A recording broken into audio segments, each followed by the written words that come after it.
Good day everyone, welcome to the SmackDown review, October 9th. We kick the show off tonight with a women's championship match. Becky is qualified, she will lose the title. Pretty much near counts, near falls, everything that you got.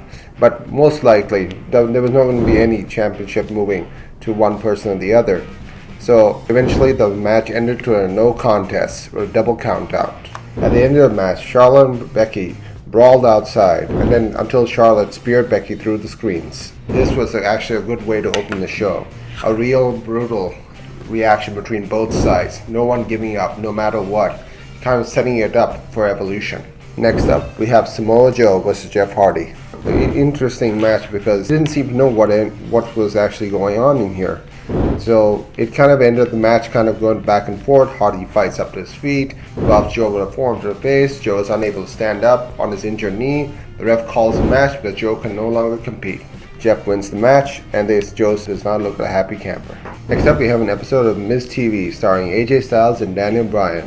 Of course, Miz wants to get in there and create a little mischief between both sides. AJ and Bryan seem to have a similar respect for each other. And basically, because Bryan feels he can beat AJ and AJ feels he can do the same. This is more likely setting up their match for Crown Jewel, which most likely it's going to be one for the history books. Next up, we have AJ Styles versus Shelton Benjamin in a non-title match. Eventually, this is a short competitive match. But AJ fires back with a phenomenal forearm, gets the win for the 3 count. And of course, finally, we get to Aiden English, who finally reveals what Lana said that day in Milwaukee. Of course, Lana was saying, "I want you to know where you come from, Rusev." She goes on to praise Aiden for everything she's done for her career. Aiden thanks Lana. Aiden's about to kiss Lana and the video pauses. But hey, Rusev comes out, he's like got a mic.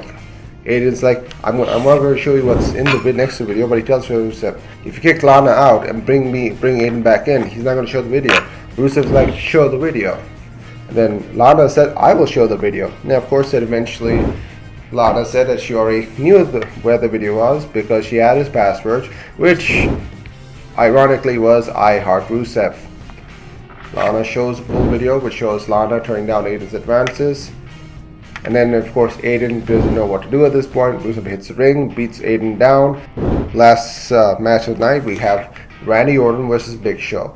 This match was already announced at the beginning of the show. It was kind of the main event for the night. Big Show grabs Orton by the skull, yanks him down the apron. Big Show hits a choke slam, but Orton kicks out. Orton follows up with the RKO for the 3 count. It's kind of a very sad ending because 2 weeks ago, SmackDown was the best, but I don't think this is a great way to end the show. Hey, I will rate the show 3 out of 5. What did you guys think? Comment below, let me know.